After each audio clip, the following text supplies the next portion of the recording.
12. para. Yer yüzündeki hayvanlarning hammasiga rizq berishni Allah marhamat yuzasidan ustiga olgan. Allah ularning turar joyini va o'lgandan keyin ko'miladigan joyini biladi. Ularning hammasi ro'shan kitobga, ya'ni Lavhul Mahfuzga yozilgandir. Allah osmonlarni va zaminni 6 kunda yaratdi.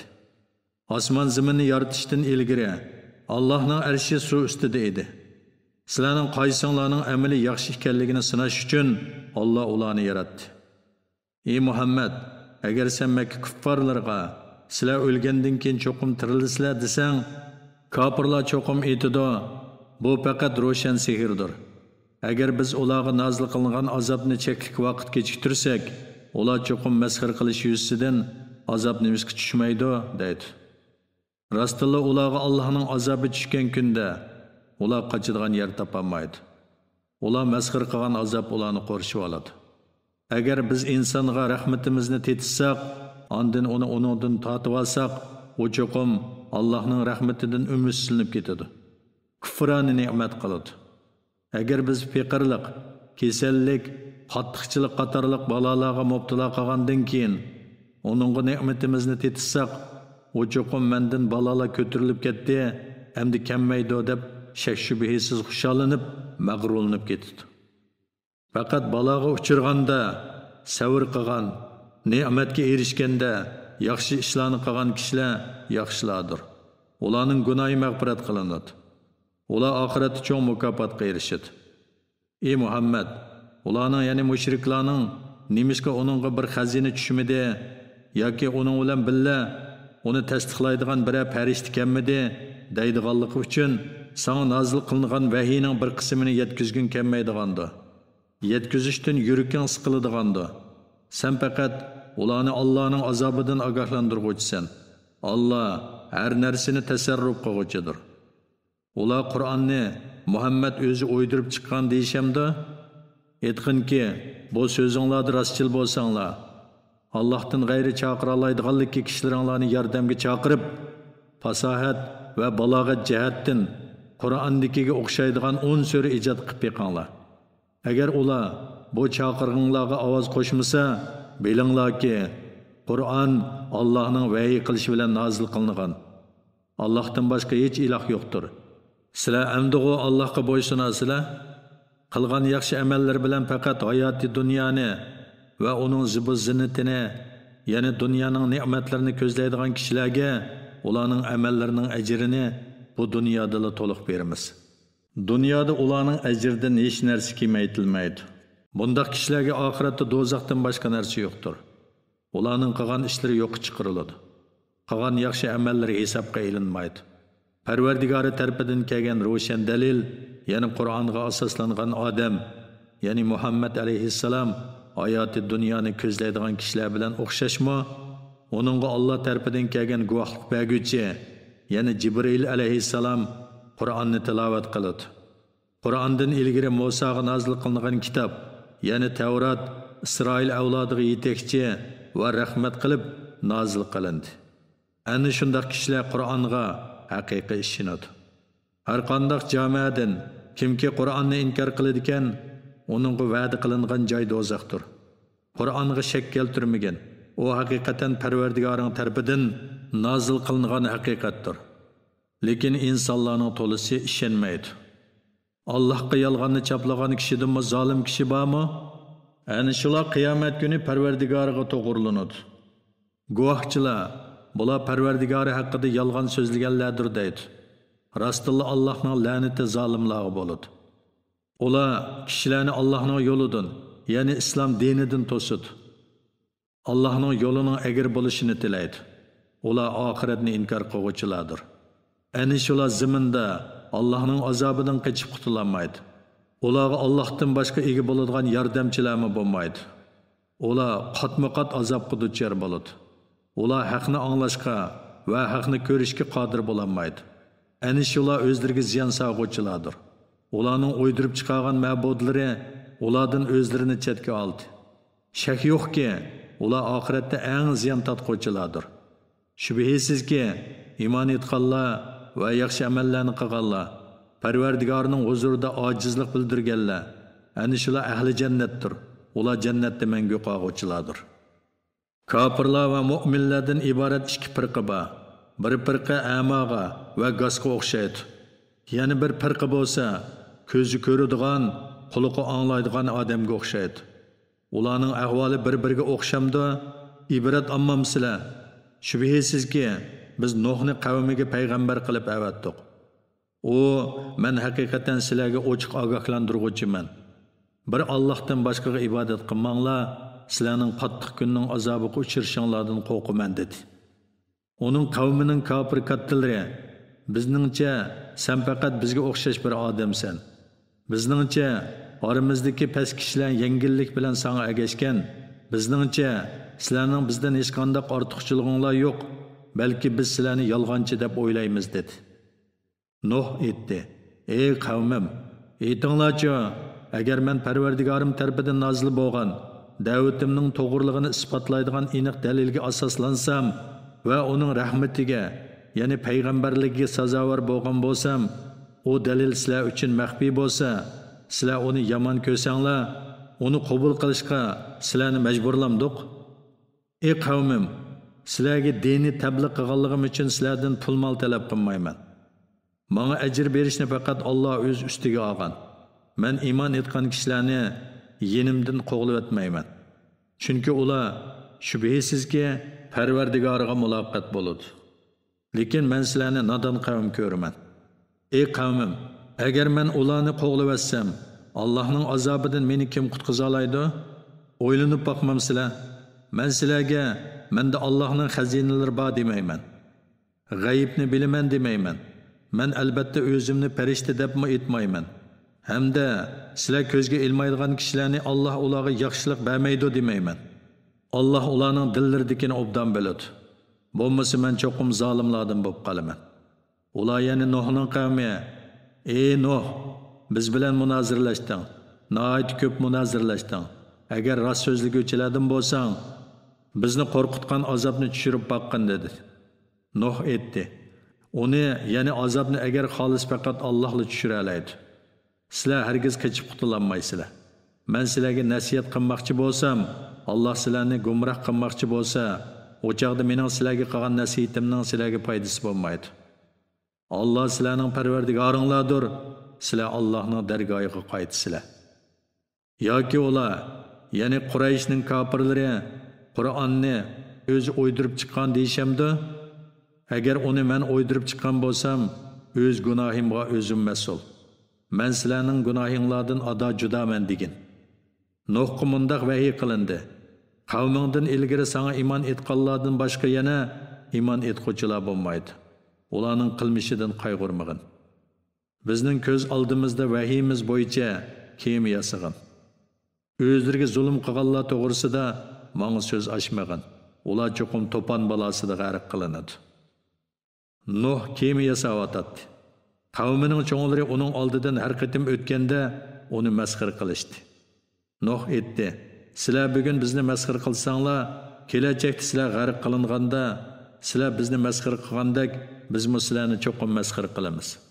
Xor qog'uvchi azob, ya'ni to'pon balosi bilan g'arq bo'lishning kimning ustiga keladiganligini, doimiy azob, ya'ni jahannam azobining kimning ustiga tushadiganligini kelajakda bilasizlar.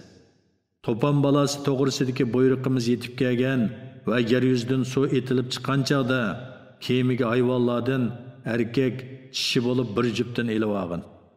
Oilangdagilar bilan halok bo'lishi hukm qilinganlar buning sirtida. Va iymon etganlar bilan kemiga chiqqan dedik. Uning bilan faqat ozgina kishilar iymon etdi. Nuh iymon etgan tavallarga aytdi: "Kemiga chiqinglar. Kemining mengishi va to'xtishi Allohning ismi bilandir. Shubhisizki, mening Parvardigorim tavba qiluvchilarning gunohini haqiqatan mag'firat qiluvchidir. Mu'minlarga nihoyat mehribondir." Kemi ularni elib tog'dek do'lqinlar ichida uzib boradi. Nuh kemi mengishdan burun o'zidan yiroqda turgan o'g'lini: "Ey o'g'lim, biz bilan birga kemiga chiqin, kofirlar bilan birga bo'lmag'in" deb tavladi. "U meni suvda g'arq bo'lishdan saqlab qoladigan bir tog'ning ustiga chiqib olaman" dedi. Nuh: "Bugun Alloh rahim qilgan odamdan boshqa hech odam uning jazosidan qutulib qololmaydi" dedi. Ularning orasini do'lqin ayirvatdi-da, u g'arq bo'lib ketdi. Ey zamin, suyingni yutqin, ey bulut tarqalg'in deyildi. Suv so'g'ildi.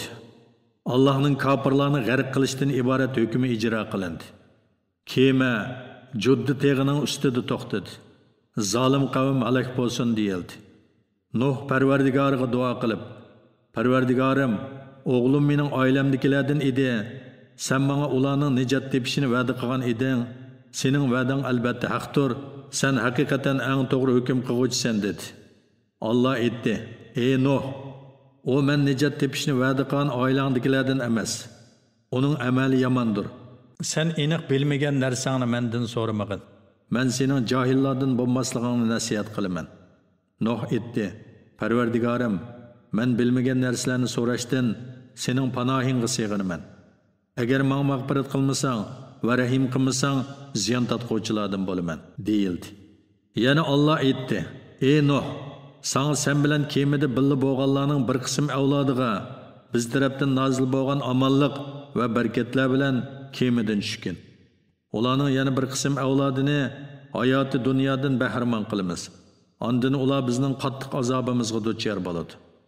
Ey Muhammad, ana shu qissa g'ayibga oid xabarlardandir. Sen uni vahiy qildik. Sen va sening qavming buningdan ilgari uni bilmaydinglar. Savr qilgin. Shubhisizki, yaxshi oqibat taqvodorlarga mansubdir. Ot qavmiga ularning qarindishi Hudni avatdik. Hud aytdi: "Ey qavmim, Allohga ibodat qilinglar. Sizlarga Allohdan boshqa ma'bud var haq yo'qdir. Sizlar Allohdan g'ayriga cho'qinish bilan faqat Allohga yolg'onni to'quvchisizlar. Ey qavmim, men tabliğ uchun sizlardan ajr so'ramayman. Menga ajr berishni faqat meni yaratgan Alloh ustiga olgan. Sizlar tushunmamsizlar? Ey qavmim, Parvardigoringlardan mag'firat tilanglar. Ondan uningga tavba qilinglar. Sizlarga o ko'p yig'in yog'dirib beradi. Sizlarga texmi kuch-quvvat beradi. Sizlar gunohga cho'mgan holda mening da'vatimdan yuz o'rmanglar." Ular aytdi: "Ey Hud, sen bizga o'zingning rostligini ko'rsatadigan hech qanday ro'shan dalil keltirmading. Sening so'zing bilan biz ilohlarimizni tashlab etmaymiz va sening payg'ambarligingga ishonmaymiz.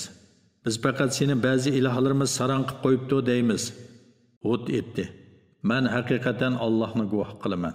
Sizlarmi guvoh bo'linglarki, men sizlarning Allohni qo'yib sherik keltirgan butlaringlardan ado judaman. Hammanglar menga suiqasd qilinglar, menga muhlat bermanglar. Shubhisizki, mening Parvardigorim va sizlarning Parvardigoringlar bo'lgan Allohga men tavakkul qildim. Allohning boshqarishida bo'lmagan bir maxluq yo'qdir.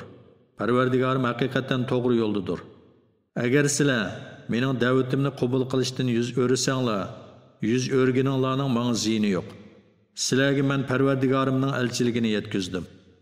Payg'ambarning vazifasi faqat tabliğ qilishdir. Parvardigorim sizlarni halok qilib o'rninglarga boshqa bir qavmni keltirdi. Sherik keltirish bilan Allohga qilchi ziyo yetkazolmaysizlar. Parvardigorim haqiqatan har bir narsani ko'zitib turg'uchidir.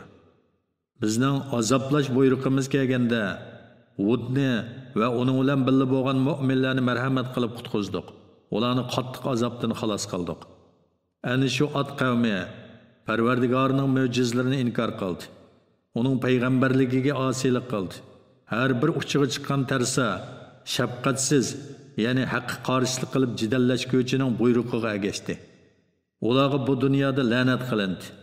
Qiyomat kunida ularga la'nat qilinadi. Bilinglarki, Ad qavmi haqiqatan Parvardigorni inkor qildi. Ogoh bo'linglarki, Hud qavmi bo'lgan Ad halok bo'lsin. Samudga ularning qarindishi Solihni payg'ambar qilib avatdik. U aytdi: "Ey qavmim, Allohga ibodat qilinglar. Sizlarga Allohdan boshqa hech ma'bud var haq yo'qdir. U sizlarni zamindan, yana tuproqdan yaratdi. Sizlarni zaminda turg'izdi. Allohdan mag'firat tilanglar. Ondan uningga tavba qilinglar. Parvardigorim haqiqatan yaqindir. Duoni ijobat qilguvchidir." Ular: "Ey Solih, buningdan burun sen aramizda umid qilingan kishi eding. Yana bu so'zni aytishdan burun aramizda cho'ng odam bo'lib qilishingni umid qilatdik. Bizni ota-bobolarimiz ibodat qilib kelgan butlarga ibodat qilishdan to'simsan? Shak shubhisizki, haqiqatan biz sen da'vat qilgan ishqa zo'r gumondimiz deyishdi. Solih aytdi: Ey qavmim, aytinglarchi, agar men Parvardigorim tarafidan nozil bo'lgan aniq dalilga asoslansam va uning rahmati, ya'ni payg'ambarligiga sazovor bo'lsam, shundoq turug'liq Allohga qarshilik qilsam, Allohning azobidan meni kim qutqizadi? Meni o'zinglarga agishishga da'vat qilish bilan menga faqat ziyondan boshqasini ziyoda qilolmaysizlar. Ey qavmim, bu Alloh bevosita yaratgan tishto'ga sizlarga mening mo'jizamdir. Uni Allohning ziminiga qo'yib etinglar. İxtiyori o'tilsin. Uningga ziyon zahmat yetkazmanglar. Bo'lmasa sizlarni pat yaqinda keladigan azob haloq qiladi. Ular tishto'gini bo'g'izladi. Solih aytdi: Uyinglarda hayotlikdan 3 kun bakramon bo'lib olinglar. Bu va'da yolg'on emas. Bizning azob qilish amrimiz kelganda Solihni va uning bilan birga iymon etganlarni rahmatimiz bilan shu kunning sharmandichiligidan qutqizdik. Parvardigoring haqiqatan kuchlidir, g'olibdir. Zolimlarga qattiq ovoz yuzlandi-da, ular o'ylarda o'ltirgan peti ketib qoldi. Go'yo ular o'ylarda turmagandek, ya'ni ularning turgan joylari odamzot tarafidan avod qilinmagandek bo'lib qoldi. Bilinglarki, Samud Parvardigorini inkor qildi. Samud halok bo'lsin. Shubhisizki, bizning elchilarimiz, ya'ni farishtalar Ibrohimga xush xabar olib keldi. Ular sana amonlik tilaymiz dedi. İbrahim, men sizlarga amonlik tilayman dedi. U uzoq qolmay bir mo'zayni kavob qilib keldi. Ularning, ya'ni farishtalarning uningga qo'l uzatmaganligini ko'rib, ularni xush ko'rmadi. Ulardan qo'rqinch his qildi. Ular qo'rqmagan, biz Rabbingning farishtalari. Tamoq yemaymiz. Biz haqiqatan Lotning qavmini halok qilish uchun avatildik dedi. Uning ayoli, ya'ni Sora, bir tarafda turib Lot qavmining halok bo'ladiganligidan xushallanib kuldi. Biz uningga, ya'ni Soraga Ishoq otliq bolasi bo'ladiganligi bilan Ishoqdan keyin keladigan Yaqub otliq nevrisi bo'ladiganligi bilan xush xabar berdik. O, ya'ni Sora, "Uyey, men bir mo'may tursam, erim bir bovay tursa, tug'amdiman? Bu haqiqatan qiziq ish-ku" dedi. Ular Allohning amridan, ya'ni qudratidan ajablanamsan? Allah'ın rahmeti ve bereketleri sizlerinin oilanglarga, yani İbrahim'nin oilasidagilarga nozil bo'lsin. Allah hakikaten madihilashga loyiqdir, ulug'lashga loyiqdir dedi. İbrahim'dan qo'rqinish yo'qolgan hamda xushxabar uningga yetgan chaqda, u biz bilan Lotning qavmi to'g'risida munoziralashga kirishdi. İbrahim bo'lsa, hakikaten ko'ngli ko'ksi keng, ko'p oq chekkuchi, ya'ni dili yumshoq, hamma ishda Allah'a müracaat qiluvchi zotdir. Farishtalar aytdi: "Ey İbrahim, buni ya'ni Lot qavmi to'g'risida munoziralashni qo'ygin. Shubhisizki, Parvardigoringning ularni halok qilish to'g'risidagi amri allaqachon tushdi. Ularga cho'qim munoziralashish yoki shafaat qilish bilan qayg'urg'ili bo'lmaydigan azob tushdi." Bizning elchilarimiz, ya'ni farishtalar Lotning yeniga kelgan chaqda Lot o'z qavmining ularga cheqilib qo'yishdan qo'rqib, qiyin ahvolda qoldi. Ular to'g'risida yurgisi qildi va bu bir dishvar kundir dedi. Lotning qavmi uning qishig'i oldirab kelishdi. Ular burunli yomon ishlarni qiladi, ya'ni livotat qiladi. Lot aytdi: "Ey qavmim, mening bu qizlarim sizlarga eng pokdir. Allohdan qo'rqinglar. Mehmonlarim oldida meni rasvo qilmanglar. Aranglarda qabih ishdan to'sadigan birak kallasi joyida odam yo'qmi?" Ular Lotga aytdi: "Qizlaringga bizning hojatimiz yo'q ekanligini sen obdan bilasan. Shuningdek bizning maqsadimizni obdan bilasan." Lot aytdi: "Kashki mening sizlarga qarshi turadigan kuch-quvvatim bo'lsa edi, yoki iltijo qiladigan kuchlik jamoatim bo'lsa edi, cho'qim sizlarga zarba bergan bo'lardim." Ular yana farishtalar: "Ey Lot, shubhisizki biz Parvardigoringning elchilaridirmiz. Ular hargizmi sana ziyon yetkazolmaydi. Oilangdagilarni elib kechining oxirida ularning ichidan chiqib ketgan. Ayolingdan boshqa sizlardan hech kishi orqasiga qaramasin. U yana ayoling ular bilan birga halok bo'lguchidir. Shubhisizki ularga azob tushadigan chaq tong vaqtidir. Tong yaqin emasmi?" dedi. Bizning jazolash amrimiz tushganda ularning yurtlarini ostin-ustin qilib atdik. U yurtlarga biz üstü-üstülab sapal taşlarını yağdırdık. O sapal taşlarga Parvardigarının dargohida belgi silingan edi. O yurtlar zalimlar, yani Quraysh kafirlardan yiroq emas. Madyan ahliga ularning qarindishi Shuaybni payg'ambar qilib avatdik.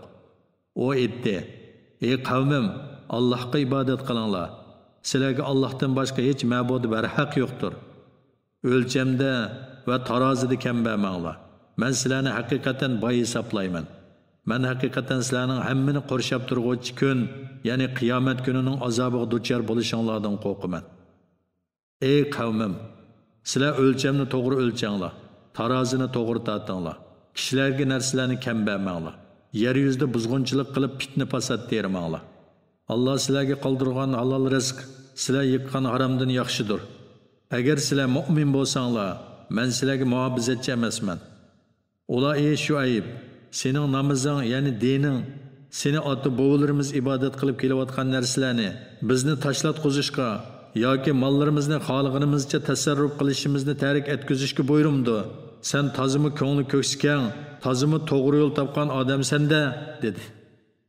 Shuayb aytdi: "Ey qavmim, aytib beqinglarchi, Parvardigorim menga ro'shan pokit, ya'ni payg'ambarlik va kangtashi halol rizq ato qilgan tursa, men shundoq ne'matlarni ato qilgan Parvardigorimning amriga xiloflik qilamdim.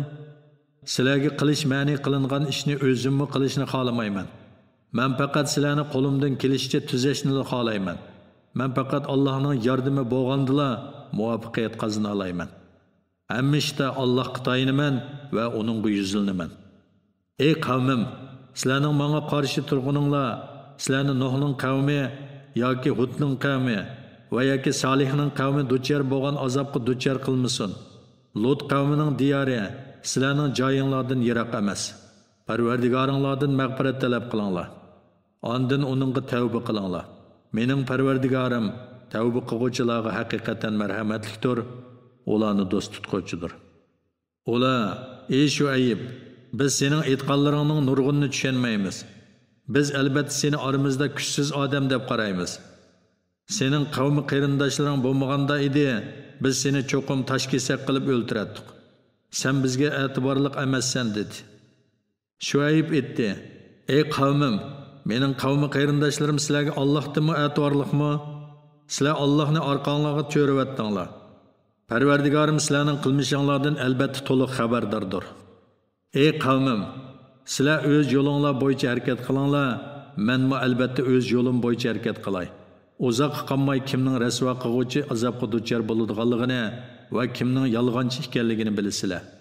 Ishinglarning oqibatini kutinglar. Shubhisizki, menmi sizlar bilan birga kutaman." Bizning ularni halok qilish farmonimiz tushgan chaqda Shuaybni va uning bilan birga iymon etganlarni marhamat qilib qutuldirdik. O'zlariga zulm qilganlarga qattiq ovozdan paydo bo'lgan zilzila yuzlandi. Ular o'z uylarida o'ltirgan pet qetib qoldi. Go'yo ular uylarida turmagandek, ya'ni yashamagandek bo'lib qoldi. Madyan aholisi xuddi Savmud qavmi halok bo'lgandek halok bo'lsin. Biz Musoni haqiqatan oyatlarimiz va ro'shan dalillar, ya'ni mo'jizalar bilan Fir'avnga va uning qavmining cho'nglariga payg'ambar qilib avatdik.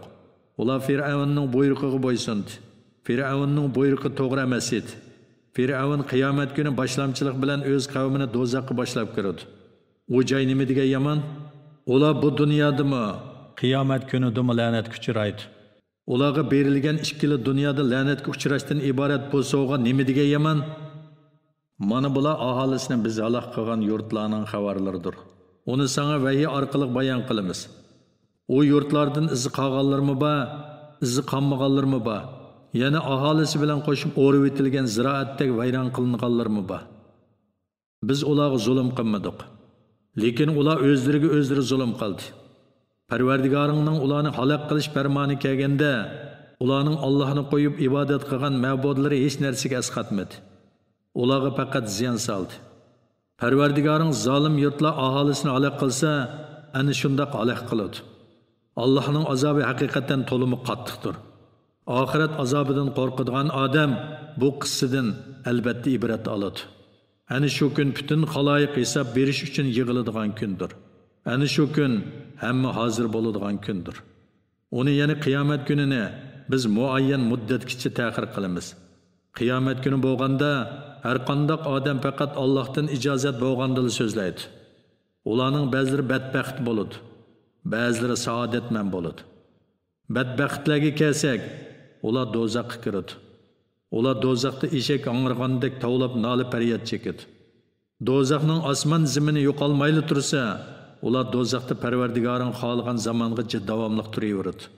Parvardigoring albatta xohlaganini qilg'uchidir. Saodatmanlarga kelsak, ular jannatga kiradi. Jannatning osmon zimini yo'qolmayli tursa, ular jannatda Parvardigoring xohlagan zamongacha davomli turaveradi. Bu ularga qilingan uzilib qolmaydigan in'omdir. Ular ya'ni mushriklarning butlarga cho'qinishining gumrohlik ekanligidan shaklanma. Ular faqat o'zlarining biz sana qissini bayon qilgan ota-bobolarga o'xshashli cho'qinadi. Biz ularning azobdan tegishli nasibasini cho'qim kemaytmay beramiz. Shubhisizki, biz Musoga kitob, ya'ni Tavratni berdik. Uning to'g'risida ixtilof qilindi. Parvardigoringning oldin chiqargan ularni jazolashni qiyomatgacha qoldirish haqidagi hukmi bo'lmasa edi, ularning orasida mushu dunyoda yaxshilikqa yaxshicha, yomonga yomoncha cho'qim hukm chiqariladi. Haqiqatan ular uningdan, ya'ni Qur'ondan zo'r gumondadir. Parvardigoring har bir odamga uning qilgan amallarining mukofotini to'liq beradi. Alloh albatta ularning amallaridan to'liq xabardordir. Ey Muhammad, Alloh seni buyurgandek to'g'ri yo'lda bo'lgin. Sana iman etganlarga to'g'ri yo'lda bo'lsin. Ma'ni qilingan ishlarni qilib, Allohning cheklamalaridan chiqib ketmanglar. Shubhisizki, Alloh qilmishinglarni ko'rib turg'uchidir. Zolimlarga moyil bo'lmanglar. Moyil bo'lsanglar, do'zax azobiga qolasizlar. Sizlarga Allohdan boshqa do'zaxdan qutuldiradigan hech yordamchi yo'qdir. Ondan keyin hech yordamga erishaolmaysizlar. Kunduzning ikki tarafida, ya'ni atdiganda va kashqurun vaqtlarda va kechining dastlabki vaqtlarida namoz o'tigan. Shubhisizki, yaxshi ishlar orqali yomon ishlar yuyiladi. Bu tushunguchilar uchun vaz nasiyatdir. Ey Muhammad, mushriklarning yetgan arziyatlarga sabr qilgan. Alloh haqiqatan yaxshi ish qiluvchilarning ajrini bekor qilib o'tmaydi. Sizlardan burun o'tgan ummatlarning orasida nemishqa yomonlarni yer yuzida buzg'unchilik qilishdan to'sadigan aql egalari bo'lmadi? Ular orasidan buzg'unchilikni to'sib, bizning nijotligimizga erishgan ozg'ina kishilar buningdan mustasno. O'zlariga zulm qiluvchilar ayshi ishratlik turmushni qo'g'lashidi. Ular gunohkor odamlardir. Parvardigoring aholisi yaxshi bo'lgan yurtlarni zulm silib halaq qilmaydi. Agar Parvardigoring xolisi edi, bütün odamlarni albatta bir ummat, ya'ni bir dinda qiladi. Ular din to'g'risida davomli o'xshamagan fikrdidir. Faqat Parvardigoringning rahmatiga erishganlar buningdan mustasno. Shunga Alloh ularni o'xshamagan fikr qilish tabiatida yaratdi. Parvardigoringning "Men cho'qim jinlar va insonlar bilan do'zaxni to'shqizaman" degan so'zi aniq belgilandi. Ko'nglingni xotirjam qilish uchun sana payg'ambarlarning qissalarini bayon qilib beramiz. Buningda sana haqiqat keldi. Mu'minlar uchun vaz nasiyat va ibratlar bordir. Iymon etmaganlarga aytqinki, sizlar o'z yo'linglar bo'yicha harakat qilinglar. Bizmi o'z yo'limiz bo'yicha harakat qilaylik. Sizlar ishinglarning oqibatini kutinglar, bizmi albatta shuni kutamiz. Osmonlardagi va zamindagi g'aybni bilish faqat Allohga xosdir. Hamma ish Allohga qaytariladi. Allohga ibodat qilgan va Allohga tavakkul qilgan. Parvardigoring qilayotgan ishlaringlardan g'ofil emasdir. A'udhu billahi minash shaytonir rojim. Bismillahirrohmanirrohim. 12-sura Yusuf. Makkada nazil bo'lgan 111 oyat. Nayt shafqatlik, mehribon Allohning ismi bilan boshlayman. Alif Lam Ra. Bu ro'shan kitobning oyatlaridir. Shubhisizki, sizlarni tushunsin deb uni arabcha Qur'on qilib nazil qildik. Bu Qur'onni sana vahiy qilish orqali eng chiroyli qissani sana bayon qilib beramiz. Buningdan burun bu qissadan haqiqatan bexabar edim. O'z vaqtida Yusuf o'z otasiga: "Ey ota, men haqiqatan tushimda 11 yulduzning va oy bilan kunning menga sajda qilganligini ko'rdim dedi. Otasi, ey o'g'lim, tushingni qarindoshlaringga aytmagan, sana suiqasd qilsanmisan? Shayton insonga haqiqatan oshkora dushmandir dedi. Shuningga yana sana ulug' tush ko'rsatganiga o'xshash Parvardigoring seni payg'ambarlikka tanlaydi. Sana tush ta'birini bildiradi. Ajdodlaring Ibrohim, Ishoqlarga ilgari Alloh o'zining ulug' ne'matini berganidek, sana Yaqub avlodiga o'zining ulug' ne'matini beradi. Shubhisizki, Parvardigoring o'z marhamatiga kimning loyiq ekanligini obdan bilguchidir, hikmat bilan ish qilguvchidir. Yusufning va qarindoshlarining qissasida so'rg'uvchilar uchun Allohning qudratini ko'rsatib beradigan haqiqatan nurg'un alomatlar bor. O'z vaqtida ular Yusuf va uning qarindoshi yana Bunyamin otamizga bizdinmi suyimlikdir. Albuki biz kuchlik jamoadirmiz. Otamizning o ikkisini bizdan ortiq ko'rishi albatta ro'shan xatodir deyishdi. Ular Yusufni o'ltirib etinglar yoki uni yiroq bir chet joyga tashlab etinglar. Shu chaqda otanglarning muhabbati sizlarga qoladi. Bu gunohdan keyin tavba qilib yaxshi odam bo'lib ketisizlar deyishdi. Ulardan biri so'z qilib, Yusufni o'ltirmanglar. Agar uni otasidan yiroq qilmoqchi bo'lsanglar, uni quduqqa tashlab etinglar, uni yo'ldan o'tgan karvon elib olsin dedi. Ular aytdi: "Ey otamiz, nimishqa Yusuf to'g'risida bizga ishonmaysan? Albuki biz uningga haqiqatan yaxshi niyatdamiz. Ati uni bizga qo'shib qo'ygan. Yeb ichib, o'ynab kulib kirsin. Uni biz cho'qim yaxshi muhofazat qilamiz." Yaqub, uni ya'ni Yusufni ib ketsanglar, rastilla xotirjam bo'lolmayman. Sizlar g'aflat qilib, uni bo'ri yeb qo'yishdan ansirayman dedi. Ular biz kuchlik bir jamoa turug'liq, uni bo'riga yegizib qo'ysak, o chaqda biz albatta ziyon tatquvchilardan bo'lamiz dedi. Ular Yusufni ilib chiqib ketgan va uni quduqqa tashlashni birdek qaror qilishgan chaqda biz Yusufga kelgusida ularga bu ishni sening Yusuf ekanligingni ular uqmaydigan paytda xabar berasan deb va'iy qildik. Ular kechda otasining oldiga yig'lab kelishdi. Ular: "Ey otamiz, Yusufni narsalarimizning yindi qo'yib yugurishga ketib qopdiq. Uni bo'ri yeb ketibdi. Rost gap qilsaqmi sen bizga ishonmaysan" deyishdi. Ular Yusufning ko'ngligini yolg'ondan qonga bo'yab ib kelishgan edi. Yaqub bu ishni nafsinglar sizlarga chiroyli ko'rsatib qilg'izibdi. Men faqat chiroyli tasavvur qilaman. Sizlarning mushu yolg'on so'zinglarni ko'tirishimga Alloh madadkordir dedi. Bu yerdan bir karvon o'tdi. Ular suvchisini suv elib kelishga yevatdi.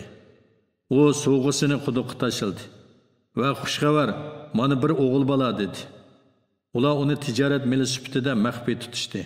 Ularning qilmishlarini Alloh bilib turg'uchidir. Ular Yusufni sanoqliq bir qancha tangiga arzon bahoda setivatdi. Chunki ular Yusufga qiziqmagan edi. Uni setib olgan Misrlik odam ayoliga, uni yaxshi kutgan, bizga asqatar yoki baliq qilib olamiz dedi. Shuningdek, ya'ni Yusufni quduqdan qutqizganimizdek, Yusufni Misr zaminiga yerlashtirdik. Uning tush ta'birini o'rgatdik.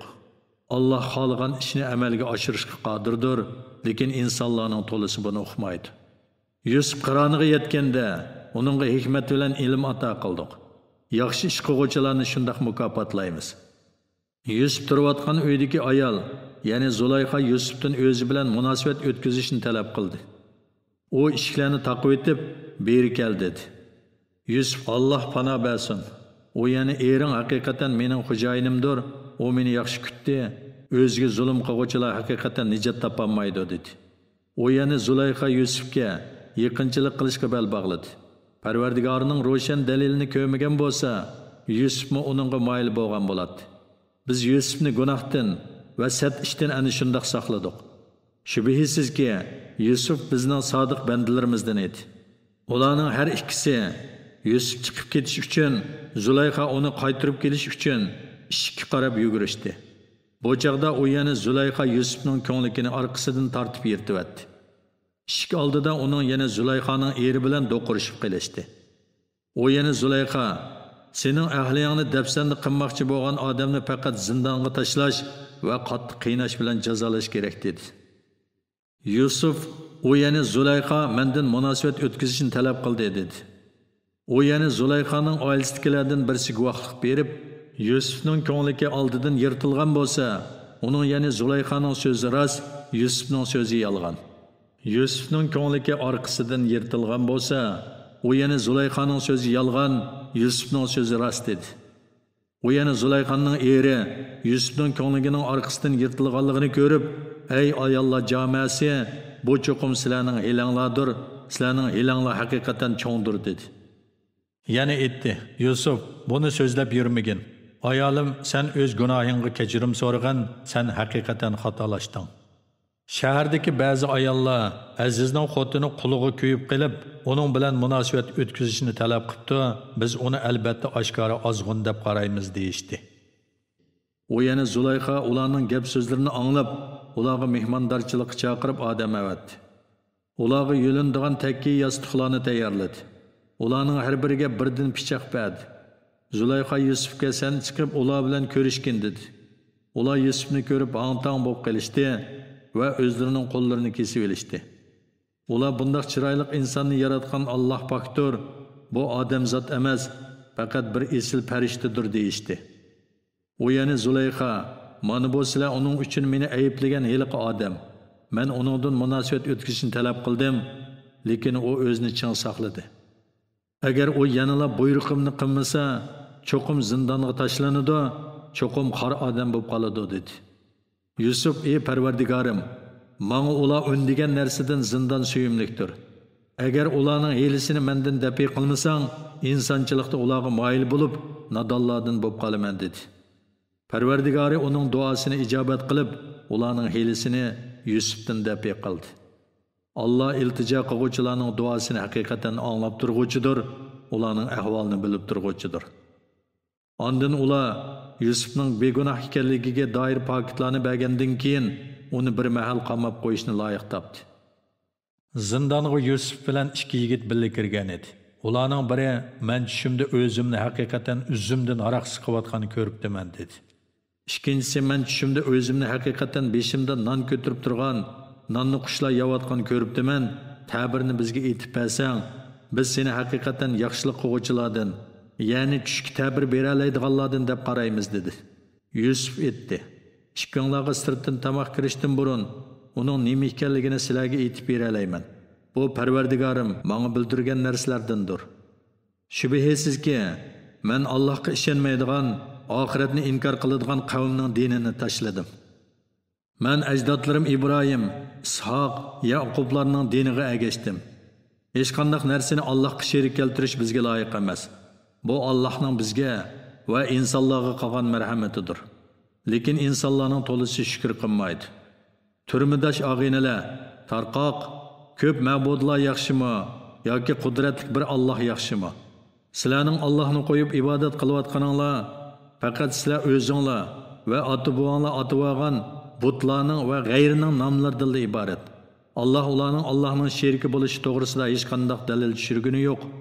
Ibodat va din bazasida barcha hukmlar faqat Allohga mansub. O sizlarni faqat o'zgaga ibodat qilishga buyurgan. Bu to'g'ri dindir, lekin kishilarning to'lisi buni bilmaydi.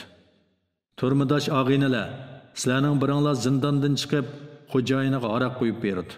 Yana soqiylik vazifasini o'taydi.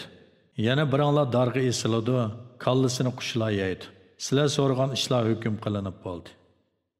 Yusuf ularning ichidagi o'zining qutulishiga ishongan birsiga, ya'ni soqiyga, "Meni xo'jayiningning oldida aslab qo'ygan" degan edi.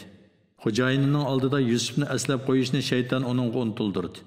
Shuning bilan Yusuf zindonda bir necha yil yetib qoldi. Podshoh aytdi: "Men haqiqatan tushimda 7 o'riq kalining 7 semiz kalini yeb ketganligini va 7 yeshil bashaq bilan 7 quruq bashaqni ko'ribdiman."